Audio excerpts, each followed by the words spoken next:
heureux d'être avec vous ce matin. Voilà, heureux d'avoir été invité par notre frère Kifuma, que Dieu le bénisse, que Dieu nous bénisse. C'était pour moi une joie de le revoir ce matin, de revoir aussi beaucoup d'entre vous qui étaient là la dernière fois que j'ai passé ici, dans votre assemblée. Et aussi, bien sûr, ma joie a été grande de retrouver mon fils Alain. Voilà. Donc, c'est une grâce, partout où nous passons, de rencontrer des frères, des sœurs en Christ, de se réjouir avec ceux qui ont la joie du Seigneur, avec ceux qui ont l'espérance du salut. Alors que le Seigneur vous bénisse, je vous apporte les salutations de l'Assemblée, voilà, d'une Assemblée à La Réunion, qui se trouve dans le sud de La Réunion, dans les hauteurs. C'est dans cette Assemblée que je suis le plus souvent, voilà. Sinon, comme je suis à la retraite, eh bien, je vais là où on m'appelle, là où on a besoin de moi, là où on me sollicite. Donc, cette Assemblée, de la part de cette Assemblée, je vous salue dans le nom de Jésus-Christ, notre Sauveur. Que Dieu vous bénisse abondamment. Voilà, que Dieu vous donne ce dont vous avez besoin, sa grâce, sa bénédiction. Et vous savez, voilà, Dieu nous donne à travers sa sainte parole. C'est pourquoi nous allons ouvrir la parole de Dieu dans l'Évangile selon saint Luc,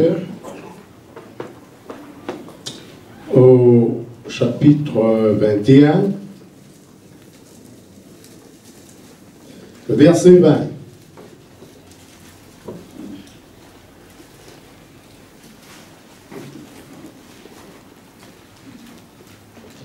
Vous l'avez trouvé, nous lisons ensemble Luc 21, verset 20.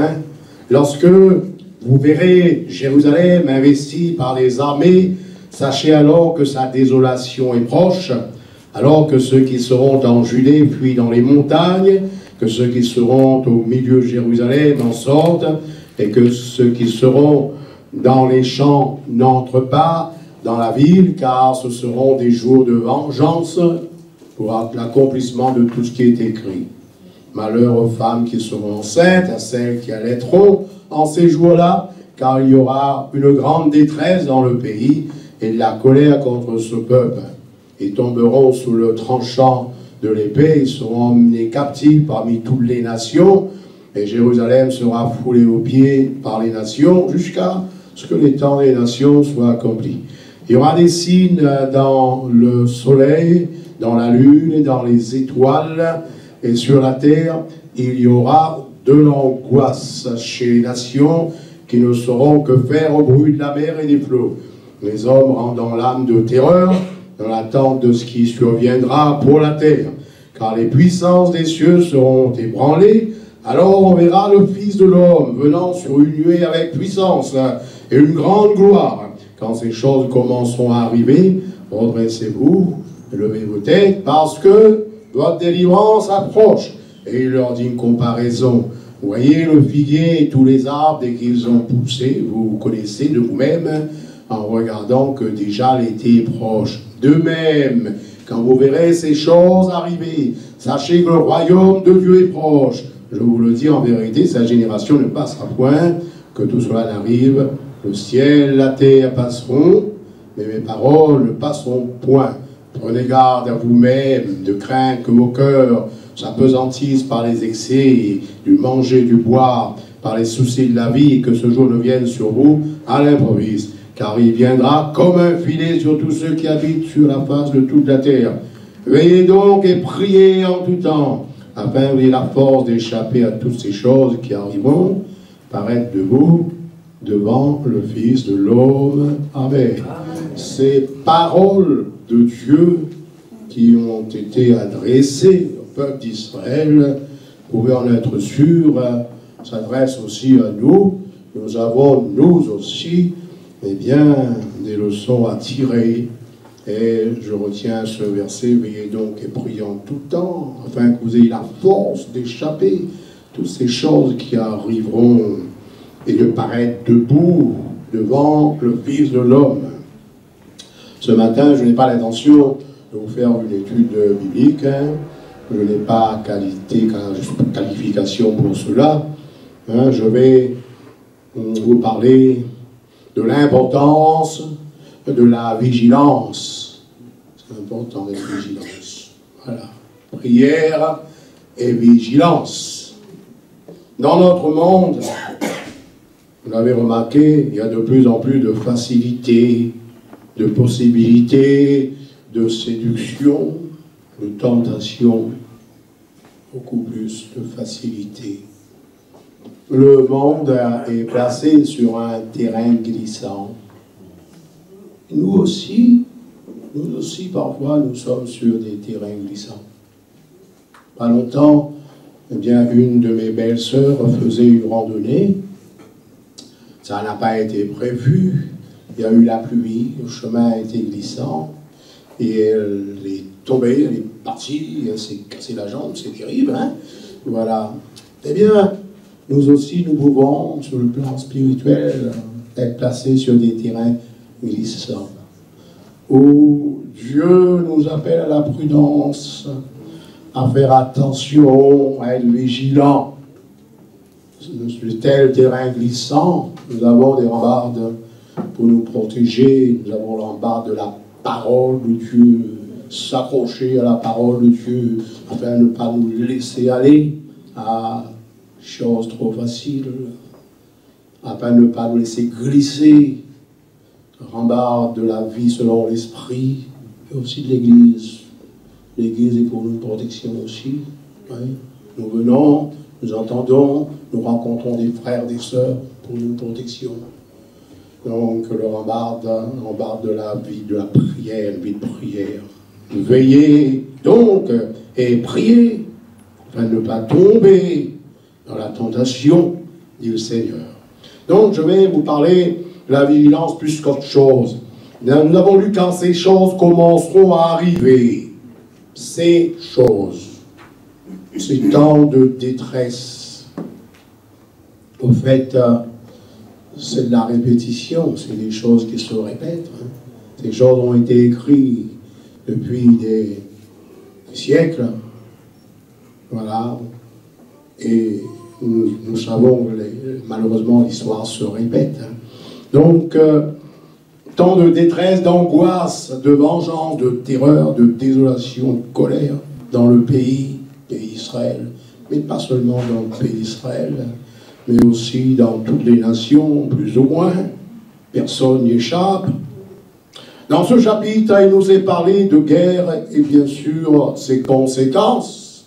Et les conséquences de guerre sont parfois plus terribles que la guerre elle-même. Il nous est parlé de l'angoisse chez les nations. Verset 25, il y aura des signes dans le soleil, dans la lune, dans les étoiles, sur la terre. De l'angoisse chez les nations qui ne sauraient faire que faire au bruit de la mer et des flots. Or, je pense dérèglement climatique qui fait des ravages. Donc il nous est parlé de terreur dans l'attente de ce qui surviendra pour la terre. Pose des questions, de quoi sera fait demain. Pose des questions, comment ils vont s'en sortir nos enfants, nos petits-enfants. Voilà. Chez vous, frères et sœurs, vous pouvez joindre à cette lecture aussi le chapitre 24 de l'Évangile selon saint Matthieu, où il est parlé de la propagation de fausses doctrines, mais ça c'est notre temps, hein, de faux docteurs, de faux Christ, il faut être vigilant, des faux prophètes, des faux miracles, qui aura pour effet d'engendrer des séductions, des déviations, pour ceux qui manquent de vigilance, d'attachement à Jésus, la doctrine du Seigneur. Dans tous les temps, la vigilance est de mise, et encore plus en notre temps. Nous avons lu au verset 28, quand ces choses commenceront à arriver, voilà, redressez-vous et levez vos têtes parce que votre délivrance approche. Le frère disait tout à l'heure, nous n'avons pas à avoir peur de notre ennemi, le diable, mais à lui faire face. Et comment pouvons-nous lui faire face, sinon par la grâce de Dieu, la parole de Dieu en nous, la personne de Jésus en nous. Quand ces choses commenceront à arriver, redressez-vous spirituellement, redressons-nous. Que chacun, ce matin, quel que soit notre âge, jeune ou moins jeune, s'examine, voir s'il n'y a pas chez nous quelque chose de tordu qui pourrait produire des coups tordus, qui demande d'être redressé. Le Seigneur nous appelle à avoir de la réflexion. Nous sommes enfants de Dieu.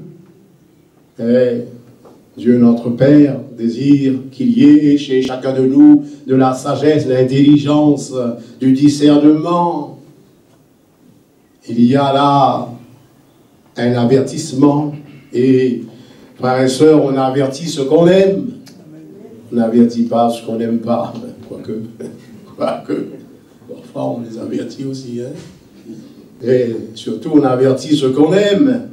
Les parents avertissent leurs enfants qu'ils aiment. Eh bien, le Seigneur, hein, qui nous aime, il nous avertit pour notre bien. Amen. Parce qu'il nous aime. Il nous aime, le Seigneur, comme l'époux aime l'épouse. Il nous avertit pour notre bien. Dans Romains chapitre 13, bon, si je peux le trouver rapidement, et le verset 11, voilà ce que nous lisons. Marchons honnêtement comme en plein jour. 13, 11, comme en plein jour. Loin des excès de l'ivrognerie, de la luxure, l'impudicité, les querelles, la jalousie, mais revêtez-vous du Seigneur Jésus-Christ et n'ayez pas soin de la chair pour en satisfaire les convoitises. Voilà, donc, la nuit est avancée, le jour approche, dépouillons-nous donc des œuvres de ténèbres, verset 12, et revêtons-nous des armes de lumière. Au verset, je suis trompé de verset. Verset 11, cela importe d'autant plus que vous savez en quel temps nous sommes. En quel temps nous sommes. C'est l'heure de vous réveiller en plein sommeil, car maintenant, et vous pouvez être assuré le salut est plus près de nous que lorsque nous avons cru. Voilà. Donc c'est important pour nous d'être prudents, d'être vigilants, de veiller sur nos vies, de veiller sur nos paroles. Donc quand ces choses arriveraient, redressez-vous et levez vos têtes. Tournons-nous davantage vers les choses de Dieu, vers la grâce de Dieu, vers Jésus, vers la lumière, vers les promesses de Dieu. Il y a à notre tête nos yeux, n'est-ce pas? Je ne me trompe pas, non? Nos oreilles, nos lèvres. C'est là qu'il y a la possibilité d'être attentionné. Donc redressez-vous et levez vos têtes pour voir le Seigneur. Amen. Désirez voir le Seigneur. C'est écrit sans la sanctification, personne ne verra le Seigneur. Voilà. Redressez-vous et levez vos têtes pour entendre le Seigneur, pour entendre sa parole, pour être attentif, pour être averti. Redressez-vous et levez vos têtes pour louer le Seigneur, comme on l'a fait ce matin. Amen. Et bien sûr, nous pouvons et devons le faire chaque jour. Redressez-vous et levez vos têtes pour être attentif à toutes ces bonnes promesses, toute sa parole. Ces temps dans lesquels nous vivons, tant de dérèglements climatiques, de guerres, ah, c'est l'actualité, d'incertitude pour notre porte-monnaie, tant de famine aussi, il y a de la famine. Dieu merci, pour nous, je pense que ça va, quand je vous vois, je pense que ça va. Hein? Je ne pense pas que quelqu'un souffre de malnutrition ici, je ne pense pas, mais il y en a beaucoup qui souffrent. La famine. Voilà. Et ce temps nous invite davantage à nous tourner vers le ciel, vers Dieu, vers l'éternité, vers ce qui est éternel, vers les promesses de Dieu, vers la parole de Dieu. Ce temps dans lequel nous vivons, où le mal est appelé bien, tout est tordu, tout est à l'envers. On ne sait plus où est le devant, derrière. Ce temps où le mal est appelé bien, où le bien est appelé mal. Ce temps où le péché, la perversion, les gens n'en ont plus honte. Ces choses où le péché, la perversion bat son plein, où le mal est à son comble, le Seigneur viendra. Voilà, pour régler ce qu'il y a à régler. Ce temps où il y a le rejet de Dieu, profit de toutes sortes d'idolâtries, de mensonges. En ce temps-là, nous sommes appelés à de la vigilance, frères, sœurs. Soyons vigilants. Apportez beaucoup moins d'attention sur les choses passagères au profit de la vie éternelle, du repos éternel, du bonheur éternel, au profit de l'héritage promis. Écrit, le ciel, la terre passeront, et la parole de Dieu ne passera point. Voilà. Ne soyons pas de ceux qui ont peur. Ça rejoint un peu ce que le frère, votre pasteur, a dit. Ne soyons pas de ceux qui ont peur. Le Seigneur à notre tête, nous le connaissons, il est fort et puissant. Eh bien, il nous invite à ne pas avoir peur, mais à être courageux. Donc, il nous invite à être sage et intelligent, averti, frère, et aussi à être engagé, à garder notre engagement.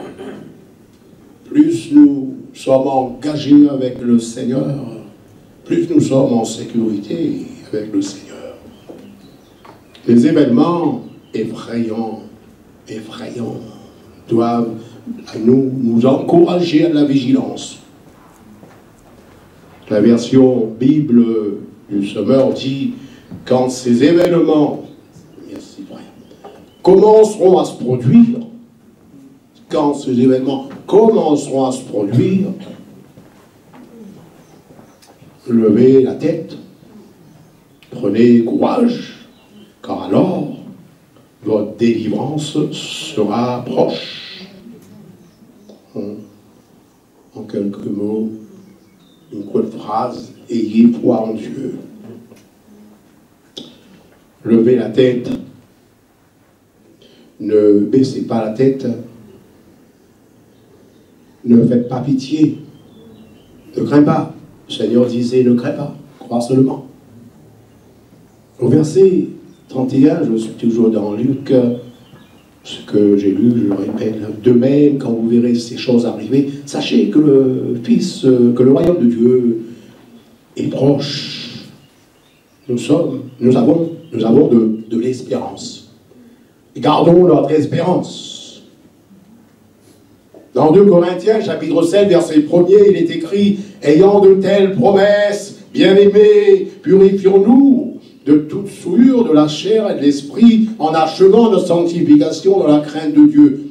C'est les paroles de l'apôtre Paul. Cependant, c'est d'abord la parole de Dieu, eh bien, qui nous dit ces choses, qui nous parle ainsi, bien-aimés. Nous sommes les bien-aimés de Dieu. Dieu nous aime. Il nous aime en tout temps. Il nous aime ce matin. Il nous aime chaque jour. Il nous aime, il nous aide. il nous donne sa force, sa grâce. Ainsi, frères et sœurs, ce texte, notre texte, nous demande de nous porter vers la perfection, dont nous ne l'avons pas encore atteint. Dans 1 Jean, chapitre 3, verset 3, il y a la même exhortation: quiconque a cette espérance en Jésus se purifie comme Jésus lui-même est pur. Regardons Jésus. Admirons Jésus. Quel merveilleux modèle de pureté, de sainteté, de sagesse, d'engagement. Nous l'avons en lui.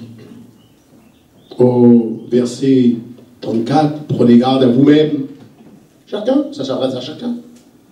Prenez garde à toi-même, prends garde à toi-même, prends garde à toi. Veille sur toi-même, prends garde à toi. De crainte que vos cœurs ne s'apesantissent par les excès du manger, du boire, et par les soucis de la vie, que ce jour ne vienne sur vous à l'improviste. Prenez garde à vous-même. Soyez responsables. Soyons sages, sobres, quant aux excès du manger, du boire. Veillez à ne jamais dépasser la dose. Soyons prudents, prévoyants. Voilà, ne soyons pas inconscients. Ceux qui sont prudents, prévoyants, sages, ce sont ceux qui savent prendre le devant. Une petite anecdote. Un monsieur d'origine musulmane, il était musulman, et il a entendu parler de l'évangile de Jésus. Le Seigneur a touché son cœur. Et là, il a donné sa vie au Seigneur. Commencé à donner sa vie au Seigneur. Alors là, le village s'est levé contre lui pour le décourager. D'autant plus qu'il était connu dans le village, dans cette petite commune. Et lui, eh bien, il n'a pas baissé la tête. Il a relevé le défi. Il s'est engagé davantage et ouvertement. Il a rajouté carrément. Voilà, il a passé devant leur lieu que leur mosquée avec sa Bible. Voilà. Et les autres l'ont laissé tranquille. Pendant un temps. C'est comme ça que ça se passe.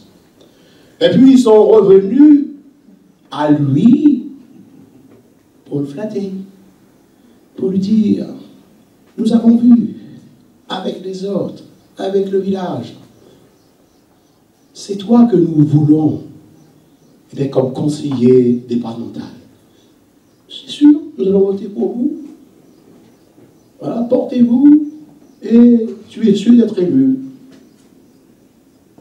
C'était alléchant.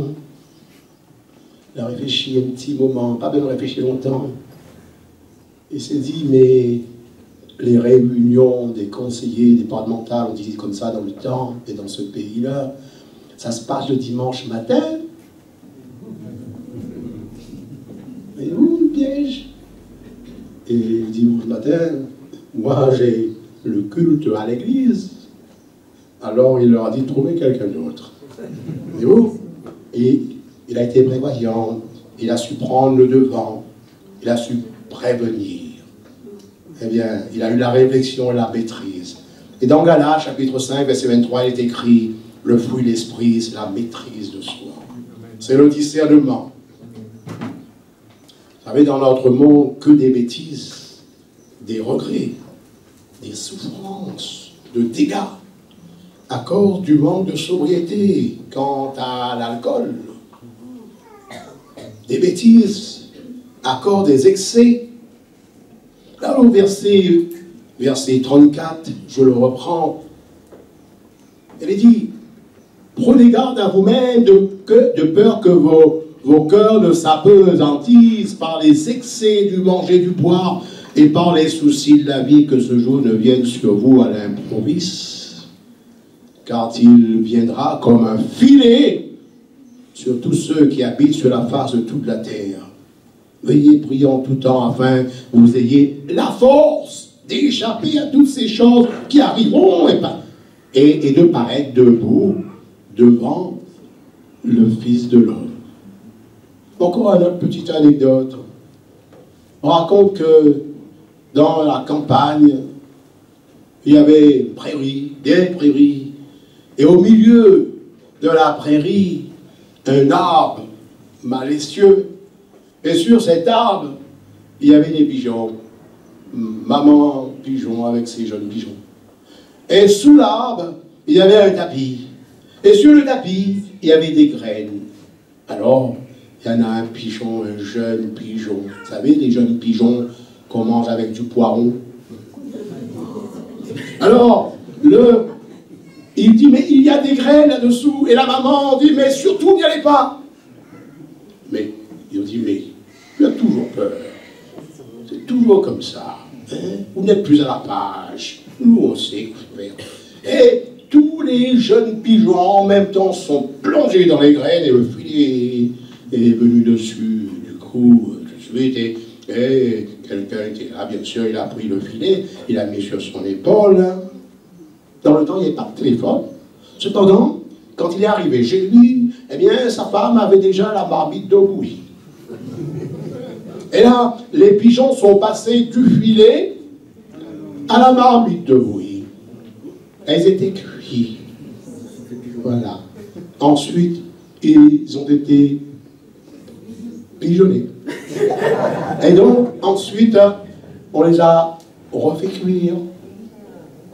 2 fois cuit. C'est fini. Veille sur toi-même. Vous savez, si les gens, les hommes, peut-être pas tous, il y en a beaucoup qui sont cruels avec les jeunes pigeons, eh bien le diable, il est encore plus cruel avec nous. Donc, veuillez, soyons prudents et ne nous laissons pas pigeonner. Veillez donc et priez en tout temps, puisque nous savons que Jésus revient bientôt. Et nous ne savons pas le jour et l'heure, nous dit Matthieu, chapitre 24. Veillez donc et priez, afin que vous ayez la force d'échapper à ces choses. Je pense à cette parabole, les vierges folles, les vierges sages. Donc les vierges sages, ils avaient de l'huile dans leur lampe. Possibilité de voir, d'être éclairé, de ne pas se tromper, de pouvoir avancer. Et l'huile est un symbole du Saint-Esprit. Le Saint-Esprit nous parle de revêtement de force. Soyons remplis du Saint-Esprit. Nous avons la certitude que Jésus revient bientôt, mais nous sommes dans l'incertitude quant au jour et l'heure de son retour. Alors, je vais développer 2 ou 3 points. Il n'y a pas 7 points, vous inquiétez pas. Et le premier point, veillez puisque vous ne savez ni le jour ni l'heure. Matthieu 25, 13. Veille sur toi-même, a dit l'apôtre Paul à Timothée, veille sur toi-même et sur ton enseignement. Alléluia. Veille sur toi-même car vous êtes le corps de Christ, le corps de celui qui est saint. Dans 1 Corinthiens chapitre 6, verset 15, il est écrit, ne savez-vous pas que vos corps sont des membres de Christ? Veille sur toi-même, car vous êtes le temple du Saint-Esprit. Veille sur toi-même, car vous êtes la maison de Dieu, du Dieu Saint. Veille sur toi-même, car vous êtes la propriété de Dieu. Amen. Et votre vie, à tous ici, a de la valeur. Il y en a qui en oublient, qui ignorent, qui ne savent peut-être pas la valeur de leur vie. Et aussi la valeur de votre salut en Christ. Donc veille. Quand il n'y a pas de valeur, pas besoin de veiller. Pas besoin de veiller. Personne n'y touche quand il n'y a pas de valeur. Mais quand il y a de la valeur, quand c'est un trésor, et votre vie est un trésor quand même, eh bien, il faut y veiller. Votre salut est un trésor, il faut y veiller. Veille car vous avez la possibilité de veiller. Parfois on dit à quelqu'un de veiller, il dit mais je ne peux pas. Mais nous avons la possibilité de veiller. Vous avez la parole de Dieu. C'est un moyen de vigilance. La lire chaque jour, la méditer chaque jour. Avec soin. Vous avez le Saint-Esprit. Nous avons le Saint-Esprit. Tout le monde là-bas, mais nous avons le Saint-Esprit. Et puis, nous avons l'Église. Et oui, l'Église. À l'Église, il y a le pasteur, il y a les pasteurs, il y a les frères et sœurs, communion fraternelle, les chants d'ensemble. Ça, c'est un moyen de vigilance aussi. Et vous avez le moyen de la prière. Ce sont des moyens que Dieu nous a donnés pour nous fortifier, pour notre vigilance. Dieu ne nous a pas demandé d'être vigilants, de veiller sans nous donner les moyens. Il nous a donné les moyens. Servons-nous de ces moyens que Dieu nous a donnés. Ne nous privons pas de la parole de Dieu. Ne nous privons pas de la grâce de Dieu, du baptême de l'Esprit, de la vie de l'Esprit, de la puissance du Saint-Esprit. Ne nous privons pas de l'Église. Ne négligeons pas l'Église. Tant que nous pouvons y être, soyons avec les autres. Et vous avez le moyen de la prière. Ne nous privons pas de cette possibilité d'être en communion avec Dieu. Tout le monde n'a pas ça. Il y en a beaucoup, ils sont en communion avec un morceau de bois, ou autre chose, une matière quelconque. Mais nous avons cette possibilité de communion avec celui qui est assis sur le trône de grâce. Ça, c'est une grâce, frères et sœurs. Donc, Dieu nous a donné des moyens. Servons-nous ces moyens que Dieu nous a donnés. Veille sur toi-même. Proverbe, chapitre 4, verset 23, dit « Veille soigneusement sur ton cœur. Garde ton cœur plus que nous autres choses. » Le cœur est important. Ton propre cœur. Notre propre cœur peut nous jouer des mauvais tours. Ça peut aller vite. Parfois, on dit le cœur des autres, mais notre cœur à nous aussi peut nous jouer des tours. Veille sur tes pensées. Pourquoi? Parce que nos pensées nous échappent facilement. Nos pensées ne sont pas dociles. Il va de droite à gauche, du haut en bas.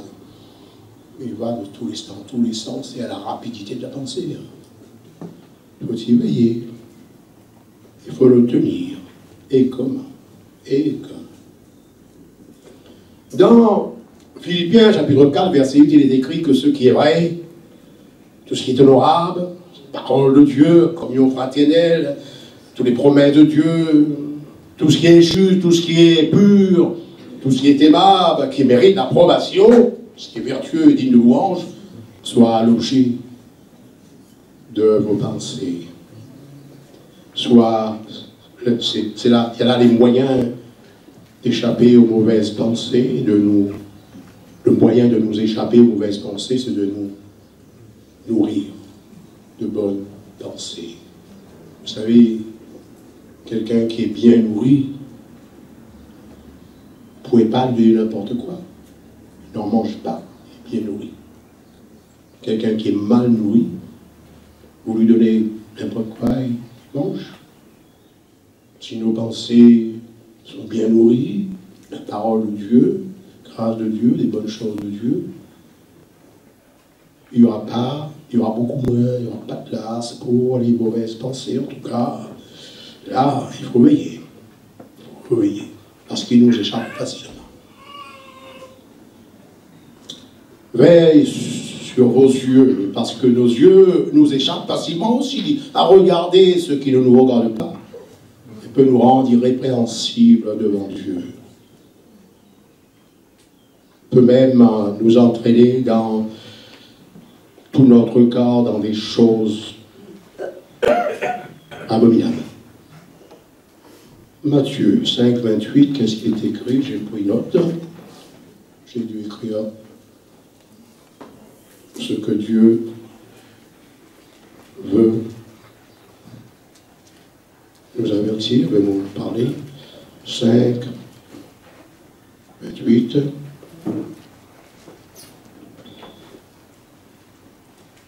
Il est dit, mais moi je vous dis que quiconque regarde une femme pour la convoiter a déjà commis un adultère avec elle dans son cœur, pour vous dire l'importance de veiller sur nos yeux, d'être vigilants quant à nos yeux, quant à nous-mêmes. Deuxième point, soyez vigilants, car une récompense est promise à ceux qui veillent, à ceux qui sont vigilants, à garder leur cœur pur. Ça, c'est formidable, hein? Le Seigneur, eh bien, nous a promis récompense pour notre vigilance. Dans Luc, chapitre 12, verset 35, voilà ce qui est écrit. Que vos reins soient saints, vos lampes allumées. Luc chapitre 12, verset 35.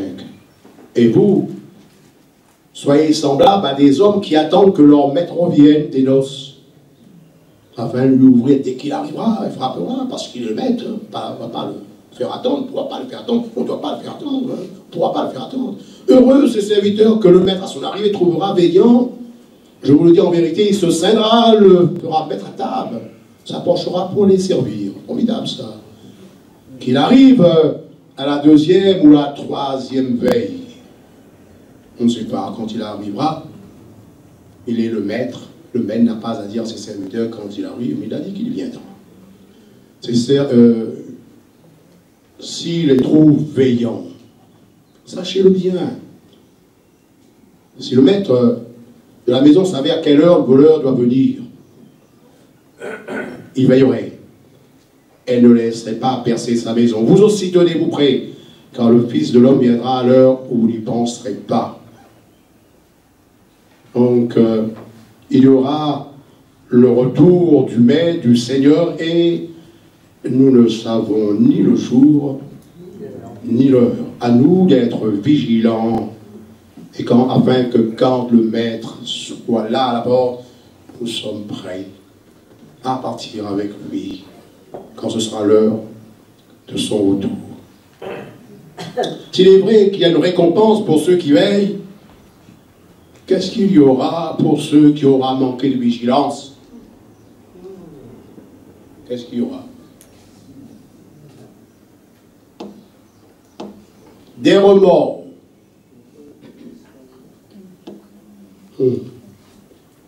Pensez au remords de Judas, il n'a pas été vigilant. Des pertes d'honneur. Judas a perdu son honneur d'homme de Dieu. Perte de récompense. Pour certains, hélas, perte de salut. Ça pourrait être aussi perte de travail.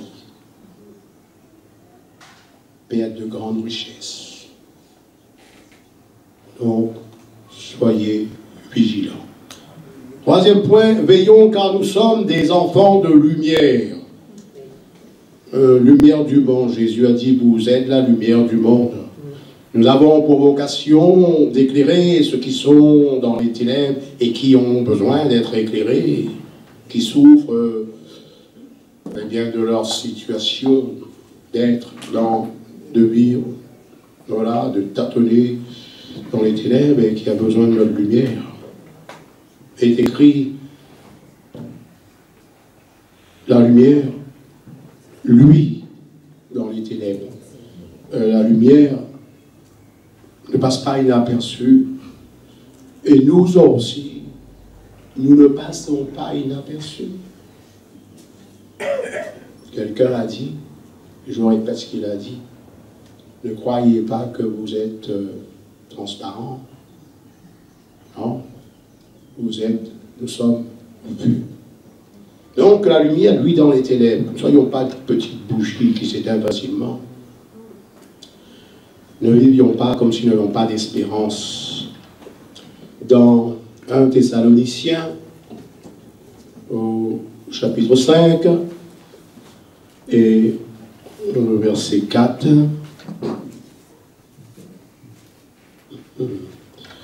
1 Thessaloniciens, chapitre 5, et le verset 4, et dit, mais vous, frères, vous n'êtes pas dans les ténèbres pour que ce jour vous surprenne comme un voleur. Vous êtes tous des enfants de lumière, des enfants du jour. Nous ne sommes point de la nuit ni des ténèbres. Ne dormons donc point comme les autres, mais veillons et soyons sobres. Car ceux qui dorment la nuit. Ceux qui s'énirent la nuit. Mais nous qui sommes du jour, soyons sobres, sobriété, sagesse, ayant revêtu la cuirasse de la foi, de la charité, etc. etc. Donc, une invitation à de la vigilance. Jésus vient bientôt, 4e point. Il viendra à l'heure où il y pensera le moins. Dans Apocalypse, chapitre 3, verset 11, il y a pour chacun de nous cette exhortation à garder précieusement notre salut en Jésus. Est écrit, retiens ce que tu as, retiens. C'est important. C'est une valeur sûre. Il ne faut pas le perdre. Retiens ce que tu as, afin que personne ne prenne ta couronne, afin que personne ne prenne ta couronne de gloire, ta couronne de beauté.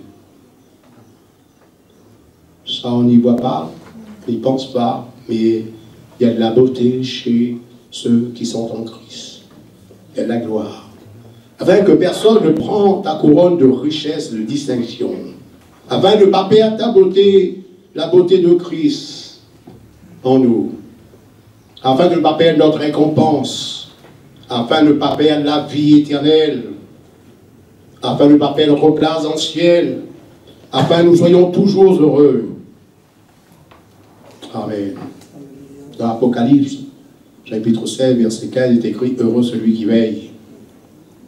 Ne dis surtout pas, je suis fort, solide dans la foi, je ne risque rien. Ne dis pas ça, hein? Parce que 1 Corinthiens, chapitre 10, verset 12, dit que celui qui est debout, hein, que celui qui est fort, que celui qui croit être fort, qui croit être debout, prenne garde de tomber. Comme je vous ai dit tout à l'heure, ma belle-sœur, elle était forte, en bonne santé, ça ne l'a pas empêché de glisser. Hein? Dans Marc, chapitre 13, et le verset 13 également, verset 37. Marc, chapitre 13, verset 37, et dit, ce que je vous dis, je le dis à tous. Je ne suis pas en train de parler seulement à ceux qui sont faibles, et pas de faibles. Je le dis à tous, ceux qui se disent faibles, ceux qui se croient forts, à tous. Je le dis à tous, veillez. Voilà, à tous. Le Seigneur s'adresse à chacun de nous. Il nous invite à tous à être vigilants. Veillez. Le diable est l'adversaire de tous, des forts et des faibles. Hein? N'est-ce pas? S'il peut passer un quart à un faible, il le fait. Et si on ne fait pas attention, il peut aussi passer un quart à quelqu'un qui est fort. Et cherchant qui dévorera. L'exemple des lions dans la savane. J'aime bien regarder ça. Hein? Bravo. Alors les lions, ils sont à l'abri des arbres, en plein soleil, ils tirent la langue. Ils sont en famille, tranquilles. paisible. Il ne bouge pas. Il n'y a pas de problème. Pas du tout de problème. Et le troupeau des proies, ils sont là, en train de manger, là, se nourrir. Les lions ne bougent pas. Ils laissent les manger, qu'ils s'engraissent bien. Et puis, dès que un fort, un peu distrait, s'éloigne du troupeau, ou alors, dès qu'un faible commence à traîner un peu la patte, je ne sais pas comment ils font les lions. Je ne sais pas quel signe, comment ils se signalent. Il y en a, ils se lèvent tous en même temps. Voilà. Il y en a un qui fait comme ça, et l'autre devant, et c'est fini pour le fort ou le faible, qui s'est laissé distraire. Veuillez prier. Le Seigneur nous a donné l'exemple. Voilà, le diable est comme un lion rugissant, cherchant qui dévorera. Ne donnons pas accès au diable. Il ne faut pas donner accès au diable, par manque de vigilance. Ne lui donnons pas la possibilité de dominer sur nous, comme a fait Adam et Ève. Et vous voyez le résultat aujourd'hui.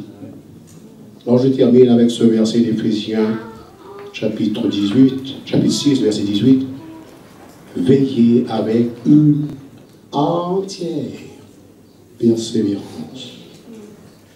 Faisons en sorte que rien ne nous détourne de notre vigilance, de notre engagement, de notre service. Qu'aucune passion ne vienne nous distraire. Au contraire, comme nous avons lu, redressons-nous, levons nos têtes, parce que notre délivrance approche. Ces choses, ces temps, ces événements dont nous parle Luc 21, Matthieu 24, Marc 13, etc., sont des signes. Voilà, ce sont des signes. Ce ne sont pas des signes que nous allons mourir. Ah ouais, non, mais des signes que notre délivrance approche, c'est autre chose. D'où la nécessité de nous sanctifier davantage, de vivre une vie agréable à Dieu, une vie de chant, de louange, c'est bien. D'ailleurs, quand je viens ici prêcher, là, c'est la deuxième fois, hein, eh bien, j'écoute les chants, la louange, ce qui entraîne, et je me fais petit, et je me dis, mais qu'est-ce que j'aurais à dire, comment je m'en sortirai après, dans la prédication, voyez-vous? Alors c'est bien qu'il y ait ces beaux chants, louange, adoration. On veille à cela, persévérer, engagement. Je termine. Vous avez certainement, pour les plus anciens, au milieu de nous, entendu ce chant zen de la foi. Veille au matin, quand un ciel sans nuages semble annoncer un jour calme et serein. Et il veille à midi, quand les bruits de la terre font oublier le céleste séjour. Veille le soir, quand se fait le silence, pense aux bienfaits de sa divine présence. Veille toujours, en tout lieu, à toute heure, quand l'ennemi te guette à chaque instant pour se glisser dans la sainte demeure, où doit régner le Tout-Puissant. Veille au matin, veille à midi, veille le soir, veille et prie toujours. Amen. Gloire à Dieu. Rendons grâce au Seigneur. Seigneur, merci pour ta parole, lumière donnée aux hommes. Bénis ta parole. Bénis chacun de nous. Merci pour ta parole, pour ta bonté. Sois glorifié, Jésus. Bénis-nous dans ta parole. Amen.